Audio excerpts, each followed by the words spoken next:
Hello wears, तो हम लोग आ गए थे अपने लास्ट वीडियो की ओर, वो भी इंडस वैली सिविलाइजेशन के। और हम लोग 3 वीडियो पहले ही कंप्लीट कर चुके हैं इंडस वैली सिविलाइजेशन का। ये आखिरी वीडियो है फॉर गवर्नमेंट एग्जाम। सो आज डिस्कस करेंगे सोशल लाइफ के बारे में। तो सोशल लाइफ कैसी थी, यानी सामाजिक जीवन कैसा था। तो जैसे कि हमने पिछले वीडियो में अपने डिस्कस किया था कि वहाँ पे लेयर्स मिले थे, यानी कि ऊपर सिटाडेल वगैरह था, यानी कि राजमहल वगैरह था, और नीचे लोग आम लोग रहते थे। तो इससे हमें साफ साफ पता चलता है कि जो समय के लोग थे, उनके बीच में हम लोग बात करें कि एक तरीके से डिस्क्रिमिनेशन तो होता था कि अमीर लोग ऊपर रह रहे हैं और गरीब लोग नीचे रह रहे हैं। तो सोसाइटी सोसाइटी के अंदर वहाँ पे डिवीज़न देखने को मिलता है हमें, क्योंकि वहाँ पे अलग-अलग डिवीज़न थे, क्योंकि यहाँ सिटाडेल था, वहाँ अमीर लोग रहते थे, नीचे आम लोग रहते थे। तो इससे हमें डिफरेंसेस समझ में आता है कि वहाँ की सोसाइटी बटी बटी हुई थी। और हम लोग बात करें कि सोसाइटी इकोनॉमी के बेसिस पे कैसे डिवाइडेड थी, हम लोग उसके बारे में थोड़ी चर्चा करते हैं। तो वहाँ पे स्कॉलर्स थे, ट्रेडर्स थे, वॉरियर्स थे, लेबरर्स थे। वहाँ पे हालाँकि कोई युद्ध के निशान तो नहीं मिले, पर थोड़े बहुत सैनिक तो होते थे वहाँ पे। तो अगर हम लोग बात करें, ट्रेडर्स के पास भी पैसा होता था, स्कॉलर्स के पास भी पैसा होता था, पर और वॉरियर के पास भी थोड़ा बहुत पैसा होता था, पर लेबर के पास बहुत कम पैसा होता था। तो हमें इकोनॉमिक डिवीज़न देखने को भी मिलता है। और हम लोग बात करें, देयर वर 4 रेसेस। तो वहाँ पे 4 रेसेस प्रेज़ेंट करती थी। अब हम लोग डिवीज़न की बात कर रहे हैं, तो रेसेस पे भी हम लोग बात कर लेते हैं। तो जैसे कि हम लोग आज के समय पे देखते हैं कि जैसे कि नॉर्थ इंडियंस को हम लोग आर्यंस वगैरह भी बुलाते हैं, क्योंकि इनकी स्किन फेयर वगैरह होती है थोड़ी बहुत, और साउथ वाले को द्रविडियन बुलाते हैं।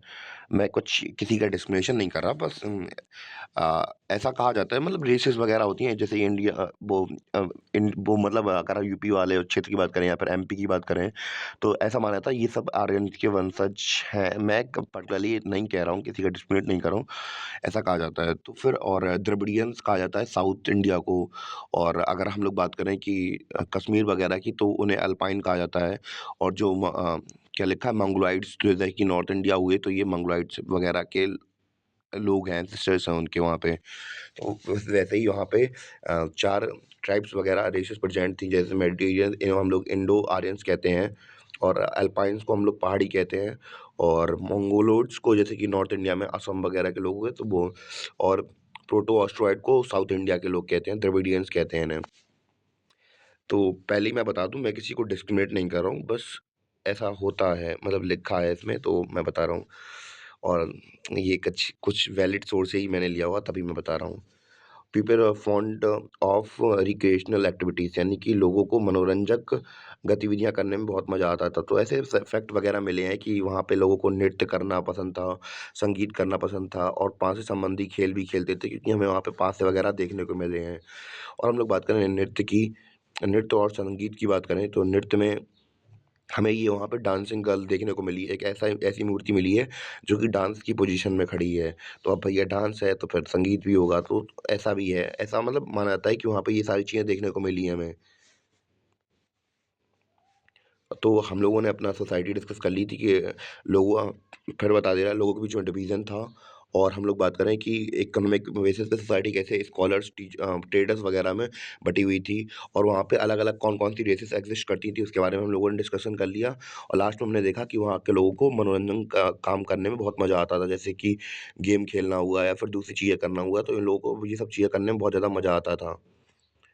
उम्मीद है कि आपको इतना समझ में आया हो। अब हम लोग बात करेंगे वहाँ की, ये देखिए वहाँ की कुछ पिक्चर्स वगैरह हैं कि वहाँ एक्चुअली ऐसे कैसे एग्ज़िस्ट करता था। यहाँ पे ये ग्रेट बाथ है, और मैंने आपसे कहा था ग्रेट बाथ के बगल में कॉरिडोर वगैरह है, और वहाँ पे छोटे-छोटे बाथरूम वगैरह भी हैं कि वहाँ पे कपड़े वगैरह चेंज किए जा सकें। तो ये कुछ आर्टिफ़िशियल इमेज है वैसी, और ये एक्चुअल इमेज है कि वहाँ पे कैसा होता था। एक्चुअली ये ग्रेट बाथ है, और ये वहाँ पे सिटाडेल का पिक्चर वगैरह है। हम लोग बात करेंगे रिलीजियस लाइफ़ के बारे में। तो जो लोग थे कहाँ के, इंडस वैली सिविलाइजेशन के, ये मदर गॉडेस को पूजते थे, यानी कि देवी माँ को पूजते थे, जो आपको दिख रही होंगी यहाँ पे। तो जैसा कि हमने अपने पिछले, मतलब हम लोगों ने पहले बात की थी, मैंने थोड़ा वीडियो रोक दिया था, थोड़ी प्रॉब्लम्स आ गई थी। तो हम लोग बात कर रहे थे, ये हमारी कौन थी, ये हमारी शक्ति माँ थी, यानी कि इन्हें मदर गॉडेस कहा गया था, और ये मिली कहाँ थी, हड़प्पा में मिली थी हमें। और हम लोग बात करें कि ये लोग क्या करते थे, ये धरती को अपनी फर्टिलिटी की देवी मानते थे, कि ये हमें सील ऐसी मिली हैं कि जो एक देवी हैं, उनके पेट से पेड़ निकल के आ रहा है, यानी कि ये लोग क्या करते थे, धरती को माँ मानते थे। तो ये देखने को मिला। तो यहाँ पे इधर पे पशुपतिनाथ फ़ील कर लीजिए यहाँ पे कि मैंने यहाँ पे गलती से लिख दिया होगा, या फिर हम लोग बात करें वहाँ पे मेन डेटी कौन थे, सॉरी मैं गलत बोल रहा हूँ, पशुपतिनाथ जी का मतलब वो उनके मेन डेटी थे, यानी कि भगवान थे।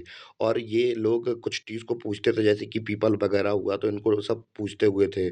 और ये सभी के सभी बिलीव करते थे किसमें, आफ्टर लाइफ में, यानी कि मरने के बाद भी कोई दुनिया होती थी। इसलिए ये क्या करते थे, ये डेड बॉडीज़ को गाड़ते दफनाते थे और उसके साथ उनकी बिलोंगिंग्स वगैरह रखते थे।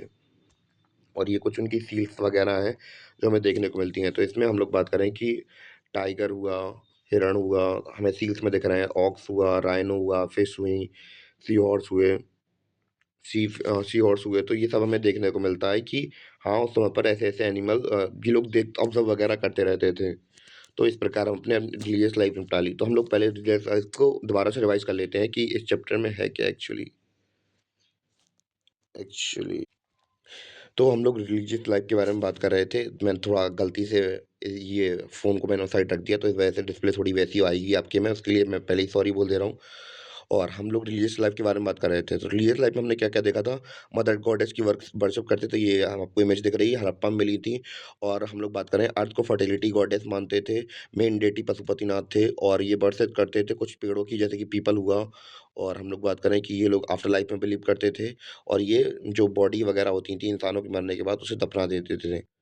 तो इतना कॉन्सेप्ट क्लियर हो गया होगा। उम्मीद है कि आपके सामने। अब हम लोग बात करेंगे स्क्रिप्ट के बारे में। तो हम लोग बात कर रहे थे यहाँ की स्क्रिप्ट की। तो यहाँ की स्क्रिप्ट एक्चुअली सही बताएँ तो यहाँ पे आज तक कोई रिवील ही नहीं कर पाया है। यानी कि अभी तक कोई पता नहीं कर पाया कि लिखा क्या है एक्चुअली वहाँ पे। और हम लोग बात करें कि ये एक्चुअली है क्या? इट इज़ अ कॉर्पस और सिंबल ऑफ विद पिक्टोग्राफ्स। तो इनकी लिपियाँ हैं क्या? मतलब ये चित्रलेखों का एक मतलब समूह वगैरह टाइप में कह सकते हैं। इसमें पिक्चर्स बनी है और इंस्क्रिप्शंस कुछ लिखे हुए हैं, पता नहीं क्या है एक्चुअली। और इसमें कम से कम 400 लेटर हैं इसके अंदर। और इसकी जो ये स्टाइल होती है, इसकी स्टाइल कैसे होती है, मतलब लिखी कैसे-कैसे है? पहले राइट टू लेफ्ट जाएँगे, जैसे उर्दू में जाते हैं वैसे ही। फिर राइट टू लेफ्ट जाएँगे, फिर लेफ्ट टू राइट जाएँगे, फिर राइट टू लेफ्ट जाएँगे। तो ऐसे करके हर एक लाइन में अपनी अल्टरनेट लाइन का फॉर्मेट चेंज कर देते हैं।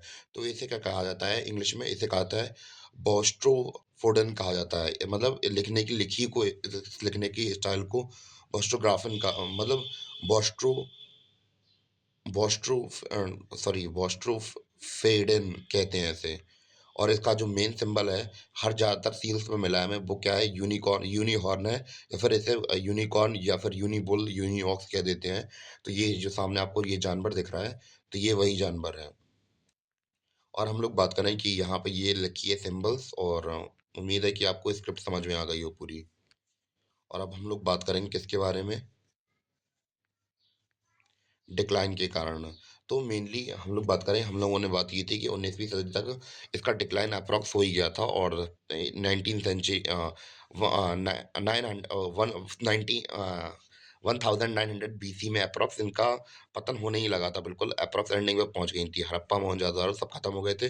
बाद में हम लोग देखेंगे कि क्लास ऑफ 12th वगैरह की एनसीईआरटी आप पढ़ें तो उसमें देखेंगे, उसमें बताया जाता है कि मतलब टाइम वगैरह था। तो क्या था कि उसके बाद लोग फिर से वैसे ही, जैसे कि आज के समय पे देखते हैं, मिट्टी के घर बनाने लगे, तो ये सीन हो गया था, पतन हो गया था। और इसके जो डिक्लाइन के कारण हैं वो क्या-क्या हैं, हम लोग उसके बारे में बात करते हैं। तो सबसे मेन रीज़न यही माने जाते हैं, सूखा और बाढ़ आ गई थी। तो उस समय पे एकदम से क्या हुआ था, टेम्परेचर इंक्रीज़ हो गया था। टेम्परेचर इंक्रीज़ होने की वजह से एकदम से वहाँ के ग्लेशियर थे वो पिघलने लगे, तो इससे बाढ़ आ गई। और बाढ़ आने के जस्ट बाद सूखा पड़ गया, तो इस वजह से डिक्लाइन हो गया इस सभ्यता का। और बहुत से थिंकर्स हैं, अब हिस्ट्री है, कौन कोई देखने जाता है, तो बहुत से जो हिस्टोरियंस होते हैं वो अलग-अलग थ्योरी देते हैं। तो उम्मीद है कि आपको इंडस वैली सिविलाइजेशन समझ में आई हो, और ये आखिरी वीडियो था। और यही हमारी इंडस वैली सिविलाइजेशन खत्म हो गई। मिलते हैं अपने अगले लेक्चर के साथ, तब तक के लिए धन्यवाद।